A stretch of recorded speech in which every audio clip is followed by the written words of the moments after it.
Chapter 14, Individuals and Families of European Descent. So, one of the most significant developments of European history was the creation of this idea that Europe exists as a distinct region. The Roman Empire helped create an infrastructure for stable living environments throughout areas that are now defined as Europe. After the fall of the empire, this region consisted mainly of nomadic tribes like Anglos, Celts, Gauls, Saxons, and Slavs, and there was a very vague boundary here. So physical features and cultural practices were an important feature in the self-determination of who was and who was not considered European. This pattern of categorizing themselves and others continued throughout history. So an important socio-cultural factor was the adoption of the Christian religion. The Christian Islamic border was not merely one of physical territory, but it became an important social distinction as well. So laws were passed in Europe to maintain strict Christian bloodlines. Active participation in the Latin Christian Church and obedience to the Pope were also essential criteria for being considered European. During the late 15th century, there was an influx of European settlers into North America, and most early European immigrants came for economic reasons, while some came for religious freedom. So it was a time of extreme religious intolerance, and the very power dynamics that many were escaping, so like oppression, class structure, that kind of thing, quickly began to appear within the colonies themselves, so they kind of brought it with them. The early settlements were very diverse, and this included colonists from England, Scotland, Germany, France, and Africa, as well as Jews and Christians. The English had social and political dominance of the colonies, and European ethnic groups intermarried with English culture and values remaining dominant. So individuals of other ethnic backgrounds tended to assimilate into the English-American culture. So the early colonial period, early European settlements in what is now the United States. So here are some trends of groups that came, the settlements that they settled in, and the primary reason for coming to the United States. So in 1607, we see Anglos, Germans, and Poles tended to settle in Jamestown, Virginia, and they left for financial opportunities. In 1609, the Dutch came to New Netherland or Manhattan Island, and they left for financial reasons, so the East India Trading Company. 1638, Swedes settled in Delaware Bay, and they came for fur and tobacco trading, typically. In 1664, we saw Quakers, so these would be Anglos and Germans, and they settled in Philadelphia and Germantown, and they came for holy experiments, so for people to live in peace. And then 1718, we see a lot of French coming over, settling in the Mississippi River, so like New Orleans, all the way to St. Louis, to Detroit. And they came for farming and plantations. So European immigration. European immigration began in the 1600s, we just saw on the chart, and it continues today. So between 1820 and 1998, approximately 61% of the over 64 million legal immigrants to the United States came from Europe. So it's a pretty big chunk. European immigrant children and families represent diverse and intercultural groups. Arbitrary hierarchies that distinguish old immigrants from new ones, or more specifically, that distinguish ethnic groups of Northern and Western European from those of Southern and Eastern European countries, have been in place throughout much of the U.S. history. And the discrimination was particularly prevalent during the periodic mass migrations from certain European countries. So we've got more information here. So from 1845 to 1854, coming from Ireland, the reason for immigration tended to be potato famine and typhus outbreak, and they settled in cities along the East Coast, Chicago, and Ohio. 1848 to 1858, we saw people coming from Germany because of political turmoil, failed revolution, that kind of thing, and settling in New York and Midwestern cities like Chicago, Milwaukee, and Detroit. And then in 1851, we see a lot of individuals coming from France because of political turmoil, settling in New York, Chicago, and New Orleans.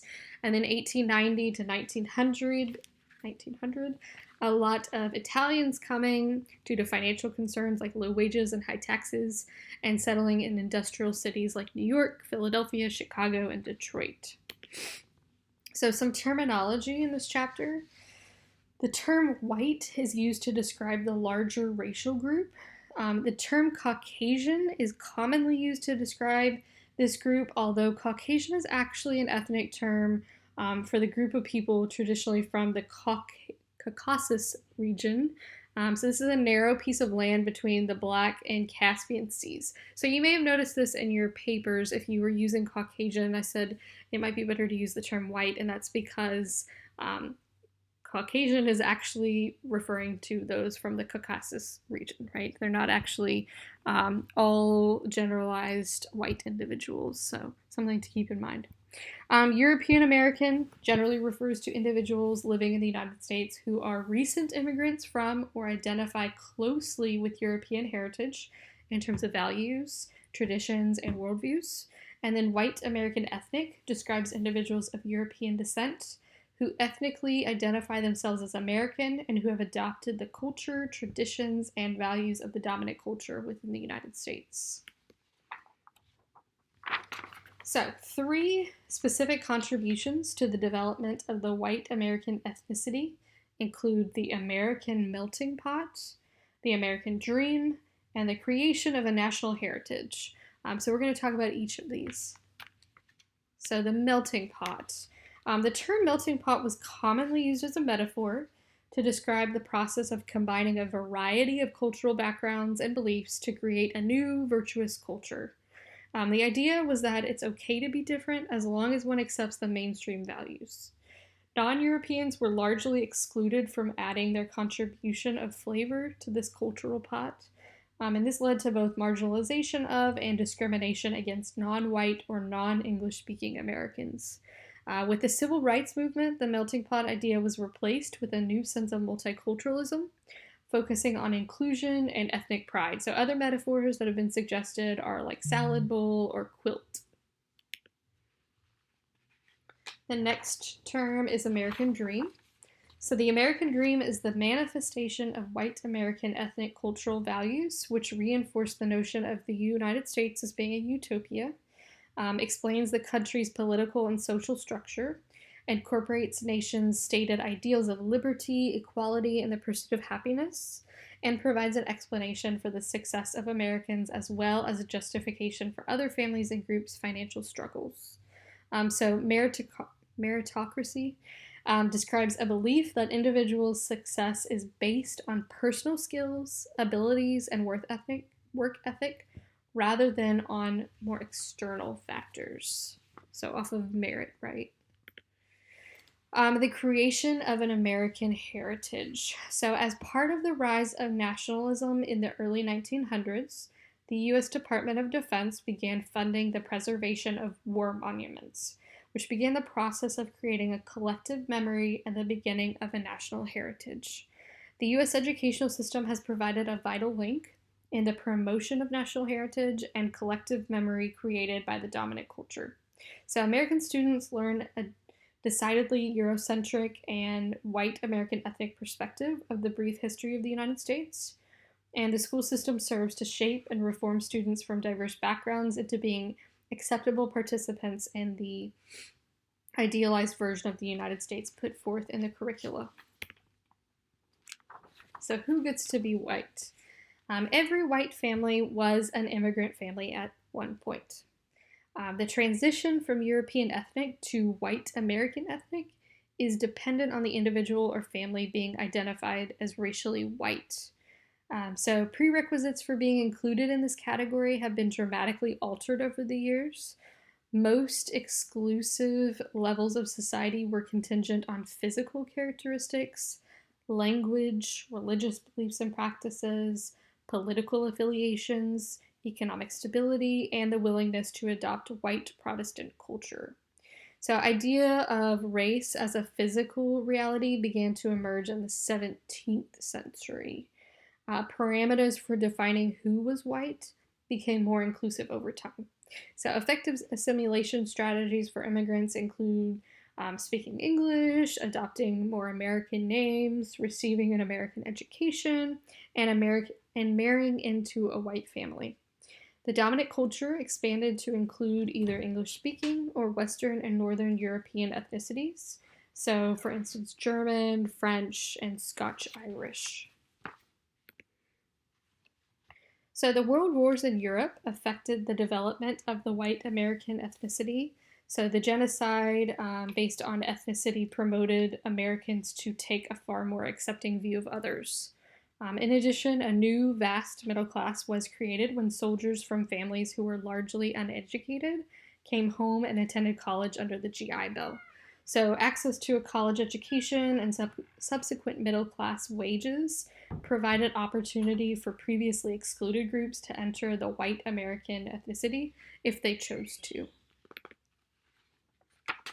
So, non European individuals are rarely able to fully become white, but European immigrants can become white.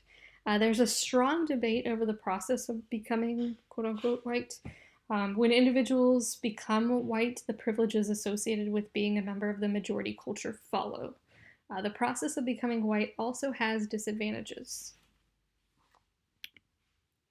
So, European Americans have myriad intergroup differences, and understanding these differences is vital to understanding an individual. So, within group variation, we've talked about with every other group, here it includes European ethnic identity and the degree to which individuals identify with their European heritage, socioeconomic status, educational level, geographic variables, religious views, generational differences, and non ethnic marginalized group identity, so ability status or relationship orientation, that kind of thing. So here's another nice chart. So some common cultural values and or characteristics. So if your client is of Anglo-American descent, they might have some cultural values including freedom of the individual, psychological individualism, self-reliance, being a hard worker, insight and reason, autonomy, strong future orientation, so always planning for the future, that kind of thing. They might prize individual achievement, value external signs of success, and see themselves as dominant in structure of the natural world. If they're of Dutch American descent, self-reliance, individualism, a strong sense of faith, typically Calvinism. They may be ambitious, hardworking, frugal, peace-loving. They might have a strong sense of community, be internally principled, private, open-minded, receptive, and tolerant. If your client is of French, Canadian, or Franco descent, they may be self-reliant, resourceful, persistent. They may have tenacity, duty, self-preservation, centrality of family life, traditional gender roles, appreciation for life's simple pleasures. They may have good emotional self-control.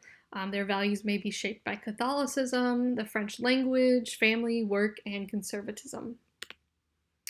If your client is of German descent, you may see some values of self-reliance, emotional restraint, industriousness, hard work, loyalty, reliability, structure and hierarchy, family life, well-defined boundaries, privacy, work ethic grounded in thoroughness, craftsmanship, and attention to detail, interest in books, learning, and education. If your client is of Greek descent, you may see strong family connections and religious traditions or rituals, typically Greek Orthodox, patriarchal family structure, strong gender roles. If your client is of Irish descent, you may see some values of emotional restraint, strong sense of faith, typically Catholicism, personal responsibility, a sense of human powerlessness, paradoxes. You may see dreamers yet hard workers, good humor, hospitality, gregariousness, yet they may avoid intimacy, conformity, compliance, respectability, and yet eccentric. And then if your client is of Italian descent, you may see strong familial affiliation, unique and culturally specific practice of Catholicism, dependence within family, and independence from outsiders, code of obligations, regulating relationships, adaptability, pragmatism, resilience, capacity for savoring the present through family gatherings, food, and music. Jewish descent, you may see emotional expression, strong sense of history and tradition, closeness and shared suffering, value of intellectual achievement and financial success. Polish Americans, you may see some collectivism, a sense of belonging and connection with family, community, and region, a strong work ethic and commitment to raising children, and sentimental and emotional expression. Scotch Irish, you may see family, clan, and warrior ethnic, frontier spirit matching cultural history of danger, and an importance of extended family. And then Scandinavian, you may see egalitarian relationships with suspicion of authority, determination, industriousness, stoic, pragmatic, independent, and self-reliant, yet believe in a collective or civic responsibility and solution-focused. So 53 nationalities have been identified within the larger European American umbrella. It's very vast, lots of within group differences there. European immigration continues, and yet in 2003, immigrants of European descent represented approximately 30% of documented immigrants. The current European immigrant children and families representing a very broad range of diverse and intercultural groups come from 40% of European immigrants arriving from Eastern Europe, so like Poland, Russia, 40% from Northern and Western Europe, so like the UK and Germany, and then 16% from Southern Europe, so that would be like Italy, Portugal, and Greece.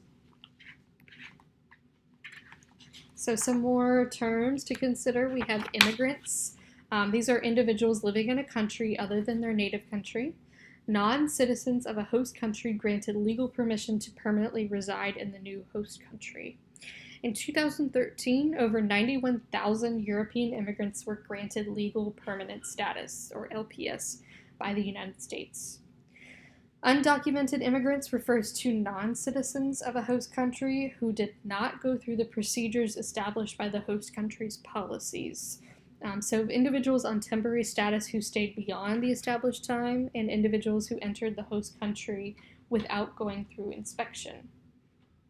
The term refugees refers to people who are living outside of their native country and who are granted permission to set up residence in a host country because they're either unable or unwilling to return to their native country for fear of persecution. And then international students are individuals living in a host country for the purpose of pursuing a degree, often an advanced degree. So although international students can apply to stay in the host country to pursue career opportunities post-graduation, most eventually return to their home countries. The fact that European immigrants may share physical and cultural features with the dominant culture in the United States can lead to an acculturation issue and pressures that are quite unique to European immigrant populations. So these stressors may include experiencing a process similar to grieving when adjusting to a new country, isolation, shame, disconnect from the community, family, and friends, being devalued and silenced, and then communication difficulties for those who are non-English speakers. In the United States, acculturation is often used to describe cultural groups adapting to white American ethnic lifestyles, values, and language. Acculturation does not follow a linear model, but is a complex and cyclical process characterized by repeated interactions with the host culture and the individual's interpretation of those experiences. So ethnic identity reconstruction is an interactional model in which individuals participate in a process of building ideas about one's identity through discourse with others within important social contexts. Factors include culture of origin, identity attitudes, preferences and lifestyle of immigrant population, political climate, climate of host country, and then interaction between all of these factors. Since European immigrants look quote-unquote white, they may not be viewed as foreigners and may have an easier time assimilating. However, It may be assumed that recent European immigrants, especially those with good English skills, are more acculturated than they actually are. So, something else to keep in mind. Because communication plays an important role in adolescence socialization, children and adolescents are often more motivated to learn English to establish relationships with their peers. It's important to consider that children might experience rejection and isolation within their family and community systems when forming unions with individuals from diverse backgrounds. So, once again, those conflicts between generations. Cultural conflicts can also come into play around family structure and gender roles with recent European immigrants. Like most other U.S. immigrants, immigrants from Europe have faced and continue to face discrimination in a variety of ways when arriving to the United States.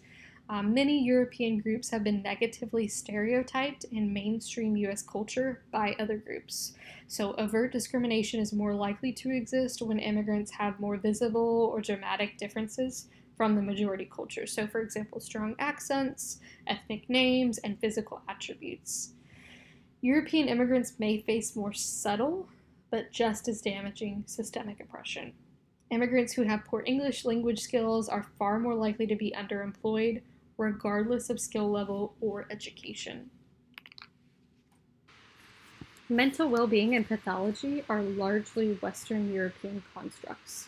Many early theorists are white males of European or European American descent, and thus their approaches were developed within their cultural context. Evidence for this can be seen in the individual focus of many early therapy styles, the focus on individual responsibility, and the use of the medical model to describe diagnoses, among others. The disruption of autonomous functioning is a major consideration for diagnosis of just about any mental health issue, as defined in the DSM. So if you think about it, one of the main criteria for any diagnosis is that it significantly affects one's day-to-day functioning, and that's kind of what that's getting at. The cultural belief in meritocracy can lead to feelings of inferiority and shame over perceived failures, particularly among working class white men. So scapegoating is a common way that white American ethnics deal with these feelings. The Calvinist idea that good fortune is evidence of righteousness and predestined salvation contributes to people's confusion over tragedy as well. So that idea of it being unfair when bad things happen to good people.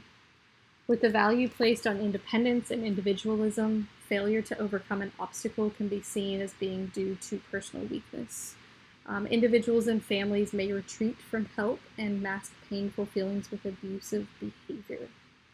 Inconsistencies within the larger culture, so like denying liberty to others, can contribute to stress and frustration for white American ethnics. And a focus on the individual can mean that the family good is often sacrificed for the good of the individual within the family. Individuation from the family is widely valued, but timing of individuation can have profound effects on the future development of the child. So like premature identity foreclosure, enmeshment, that kind of thing. Individualism may play a role in marital problems as well. And then the value on youth and the characteristics commonly associated with youth, like beauty, athleticism, freedom, can contribute to emotional difficulties, particularly with older white Americans and those who have disabilities. Whereas other cultures place a great deal of respect on elder members of society for their wisdom, white American ethnics are more likely to complain about what they lose as they get older, rather than the wisdom or respect that they may accumulate. Cultural norms discourage expression of emotion, especially difficult emotions, and talking about problems with strangers like mental health professionals can be seen as a sign of weakness. So these are all things to really keep in mind with your clients. Culture, particularly European and white American culture, plays a significant role in the traditional theoretical approaches. So humanist and group approaches may not be as in line with white American cultural norms, while psychodynamic, behaviorist, cognitive, Adlerian, and reality therapy approaches stress the importance of European and white American values in the healing process, such as accepting individual responsibility, committing to work hard, valuing the client's right to privacy, focusing on objective, measurable goals to indicate success. The feminist and multicultural movements also added awareness of the role that culture plays in both the presentation of issues and in the helping process. So when conceptualizing white American clients from a multicultural perspective, counselors should be aware of their own worldview that they bring into sessions, so cultural values and theoretical perspectives, that kind of thing. They should also understand the major cultural values underlying the white American ethnicity. They should begin to understand the unique worldview of the white American client, which may be based in white American values, but may also differ in significant ways due to a variety of social, geographic, generational, or personal factors and intersecting identities. For many white Americans, especially older white Americans, they may not be comfortable discussing their culture and may be unclear about their cultural values. So discussions about cultural values may begin as a more general discussion about beliefs, approaches to life, family traditions, and role models. The counselor can conceptualize the role that cultural conflicts may play in the presenting problem and or any underlying issues. Intercultural conflicts describe values and beliefs within the white American cultural framework that are in conflict with one another or in conflict with the reality of the situation. Conflicts can also arise between cultural beliefs and the client's personal beliefs. In this way, counseling white American clients can be similar to counseling clients of color or other recent immigrants. Establishing a relationship with the white American client is a crucial part of the helping process. Many white Americans, and in particular males, are taught to withhold expression of emotion. Many white Americans will appreciate the autonomy to do the work counseling requires, but may also expect the counselor to provide guidance early in the counseling process and feedback regarding the process and any progress that they're making. Consciousness raising, or helping clients develop insight or deepen awareness, will likely play an important role in the counseling process. So one of the more powerful gifts that effective consciousness raising gives to clients is the ability to choose. Choosing can play an important role in helping white American clients to live more according to the cultural values of freedom and equality for all people. Cross-cultural counseling is sometimes approached with trepidation regarding the ability to establish a therapeutic relationship, but the reality may be that cross-cultural relationships may be particularly therapeutic because they are cross-cultural. So it's important for counselors of color to fully develop the therapeutic relationship with their clients and to use this relationship to further develop therapeutic insight. Counselors of color have a great opportunity to model an appropriate process for cross-cultural understanding and respect for different cultural values and practices. Intergroup differences are crucial in terms of country of origin, ethnicity, and immigration status. So some common stressors may include pre-migration stressors, so whatever challenges led to the decision to relocate. Post-migration stressors, so relocation stress, acculturation stress, strain on relationships, oppression, and loss of social supports. Stress related to having high expectations for their move, loss of connectedness and feelings of being misunderstood, lack of harmony and balance, cultural conflict between the dominant culture in America and the culture of their home countries, financial problems, which can lead to marriage conflicts. European immigrant adults may initially seek counseling services due to employment and or financial concerns as a result of their transition, often through employee assistance programs. So that's something to keep in mind. In such cases where European immigrants are facing self-esteem and or self-efficacy threats, one way to encourage individuals to clarify their identity, both within the context of their home culture and American culture, is to explore their source of wellness. When the family has children, further stressors can occur over identity development as well. European immigrant children and adolescents seeking counseling or psychological services will often be first identified within the school system and are often first identified for academic concerns. So students may feel overwhelmed due to language differences, the pace of the academic learning environment, individualistic structure of the classroom, different teacher-student relationships, unawareness of how to ask for help or even who to ask, confusing cultural foundation of the school as well. Academic difficulties can also contribute to emotional issues and conflicts within the family over performance. Children and adolescents from recent European immigrant families may also be referred for social issues. Children and adolescents may feel a sense of isolation or a lack of connectedness caused by feeling different from other children, which can affect self-esteem and lead to feelings of shame and guilt. Adolescent immigrants may have to deal with negative stereotypes other students may hold of them. They may be particularly prone to self-esteem issues as well.